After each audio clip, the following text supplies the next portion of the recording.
નમસ્કાર, આપ જોઈ રહ્યા છો CNCC ગુજરાત। સિદ્ધપુરમાં એકમાત્ર બગીચો જે બિસ્માર હાલતમાં પહોંચી ગયો છે। ધાર્મિક નગરી સિદ્ધપુરમાં પસવાદનની પોળ પાસે સિદ્ધપુર નગરપાલિકા દ્વારા ₹80 લાખના અધધત ખર્ચે સિદ્ધપુરનો એકમાત્ર બગીચો બનાવવામાં આવ્યો। આ બગીચાની હાલત ખૂબ ખરાબ છે। આ બગીચામાં ઠેર ઠેર પાણી ભરાયેલું છે। ફુવારો બંધ હાલતમાં જોવા મળે છે। બગીચામાં ઠેર ઠેર જંગલી ઝાડ ઉગી નીકળ્યા છે। આઈ લવ સિદ્ધપુર લખેલું લખાણ પણ તૂટી ગયું છે। આ બગીચામાં કેટલો ભ્રષ્ટાચાર થયો હશે, કોન્ટ્રાક્ટર પાસે કેટલો હિસ્સો પ્રમુખે અને નગરસેવકોએ લીધો હશે તે તો ખબર નથી। બગીચામાં સિનિયર સિટીઝન માટે કે બાળકોના પેરેન્ટ્સ કે બાળકોને બેસવા માટે એક પણ બાગડો બગીચાની અંદર મૂકવામાં આવ્યો નથી।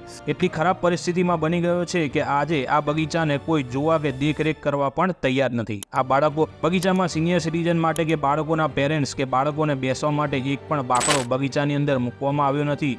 બગીચો એટલો ખરાબ પરિસ્થિતિમાં બની ગયો છે કે આજે આ બગીચાને કોઈ જોવા કે દેખરેખ કરવા પણ આવવા તૈયાર નથી। તો બાળકો તો ક્યાંથી આ બગીચામાં રમવા આવે? નગરપાલિકા પોતાના મનમાની ભરે આચરણથી આ બગીચો આજે જોવાલાયક પણ રહ્યો નથી। નગરપાલિકામાં જે ગ્રાન્ટ આવે છે તે નાગરિકોના હિત માટે વપરાશ થવો જોઈએ, પરંતુ નગરપાલિકા એ પૈસા ક્યાં વેડફે છે અને ક્યાં ખર્ચ થાય છે તે તો ખબર નથી। પરંતુ જો આ બગીચાની સાત સંભાળ રાખવામાં આવે તો આ બગીચો હર્યો ભર્યો અને બાળકોના ખિલખિલાટથી ઝળહળી ઉઠે।